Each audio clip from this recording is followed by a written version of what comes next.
Good afternoon. Good afternoon din po. Yes po, pwede po magpakilala? Ako po si Nuri Gumana, ang punong barangay ng Barangay Talisawa, Dato Abdullah Sangki, Maguindanao del Sur. Okay, so pwede mo kami kwentuhan tungkol din sa inyong barangay, paano kayo namumuhay, at paano mo napapanatili na ang peace and order dito po sa inyong barangay? So, ako po ay taga dito po talaga sa Barangay Talisawa, since birth. So, ang peace and order dito ay napapanatili dahil sa kaming mga taga rito. We have tribe people. Meron tayong Kristiyano, Lumad at Muslim. Mm-hmm. So, yun, dahil sa mga leader, sa pamumuno ng ating mahal na gobernador, ang ating mahal na mayor, at dito sa Barangay Local Government Unit, sa amin, ay nagkakaisa po kami lahat. Mm-hmm. So, kapilang population nyo dire? So, over 8,000 yung population ng Barangay Talisawa as of July. Ilan ang percentage ng Christian natin? Yung Christian natin nasa 60%, yung Lumad nasa 15%, at saka yung Christian nasa 25%. Okay, wow. So, drug-free community na tayo? Yes po, since umupo yung ating mahal na Pangulong Duterte, kami yung unang naging drug cleared na barangay sa Dato Abdullah Sangki. It was June 17, 2016. Wow. O 17 ata, no? Mm-hmm. So hanggang ngayon, napapanatili po namin yung drug free cleared sa aming barangay sa buong munisipyo ng Das. So, pwede mo kayong kwentuhan, paano mo na-develop ang barangay mo? Ano po yung mga nagawa mo dito po sa constituents mo? I heard marami kayong natulong sa kanila. So, pwede mo ikwento sa amin. So, marami kaming nagagawa kagaya ng aming slogan na mayroon kami po sa Barangay Talisawa ay may nagawa, may ginagawa at may gagawin. So, ngayong October 30, yung kaming foundation namin, 65th founding anniversary, kami po ay nagtutulungan. Mayroon kaming mga motivation na contest ng paglilinis sa bawat purok.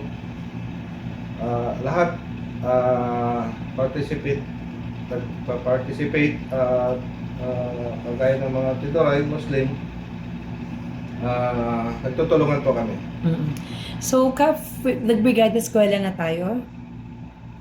Brigada Eskwela. Yes po. Ano po yung natulong natin sa mga estudyante natin sa schools? Unang-una po, yung Brigada Eskwela, marami po tayong nagtulong, lalo-lalo na yung manpower, pagbibigay ng serbisyo, lahat kami sa Barangay Local Government Unit, pagbibigay ng mga sektora, at yung paglinis sa lahat ng school. Kasi meron kaming National High School, mayroong dalawang elementary school, Mm-hmm. at mayroong isang college. May college kayo? Yes po, yung Sultan Pax Islamic Colleges Incorporated. Wow. So, marami tayong estudyante, ma'am, from iba't ibang munisipyo. Nandito That's free? Yes po. Wow. So, Sa patulong ng ating mahal na gobernador. then, bakit napakalinis ng barangay nyo? Opo. Anong araw kayo naglilinis? Every Monday meron tayong garbage collection. At patupad natin yan every week, lahat. With segregation po. Kasi no collection, no segregation, no collection.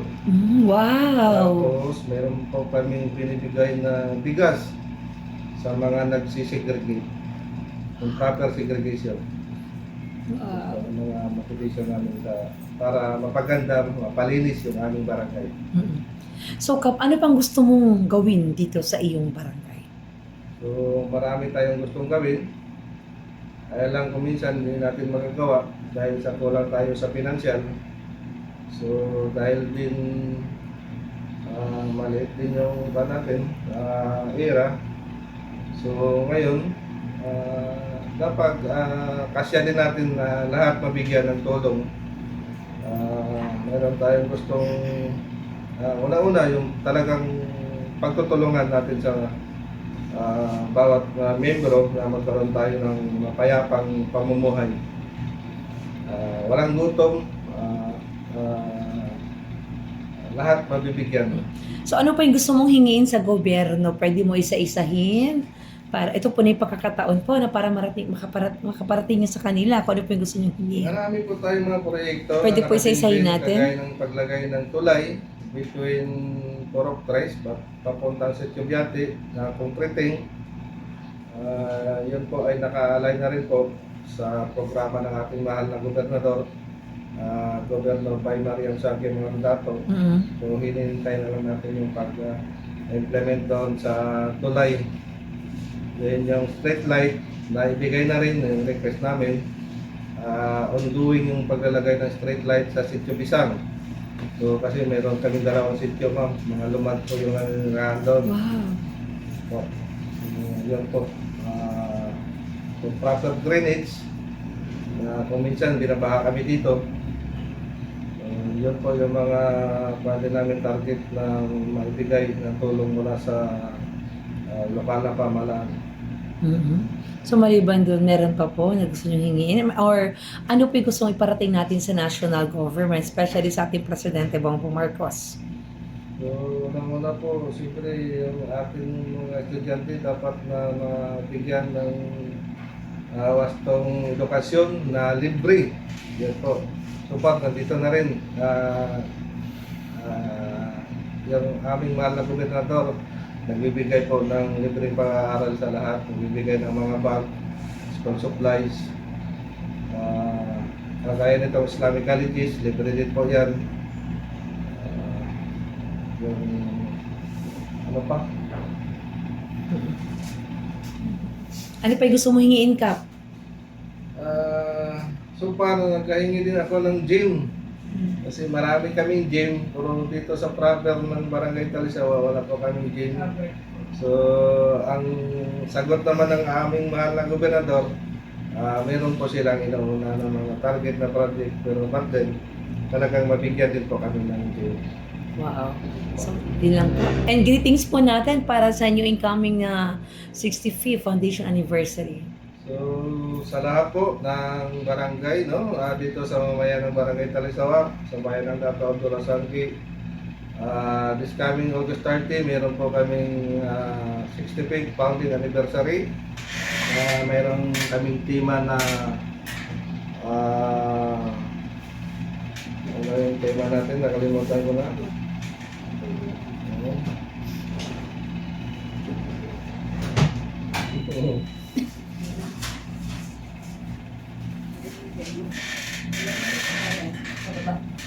Okay. So, mayroon kaming tema sa aming 65th founding anniversary. Kulturang magkaiba, Muslim, Lumad at Kristiyano. Yaman ng Talisawa, pinagbuklod ng pagkakaisa, pagtutulungan at pagmamahalan.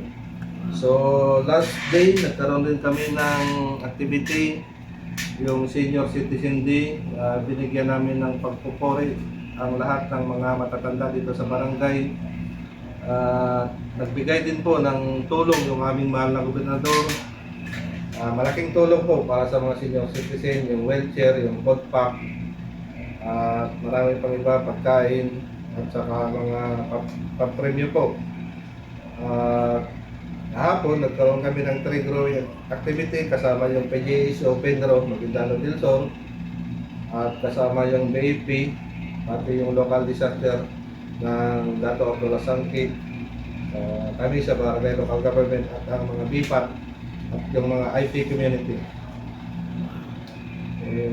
This coming 29, meron kaming pageant night at medical mission. Sa mga mamamayan, pumunta po kayo dito para mabigyan kayo ng gamot at kung ano man yung mga kaukulang tulong na ibigay ng IPH sa atin. So, yun po. Okay.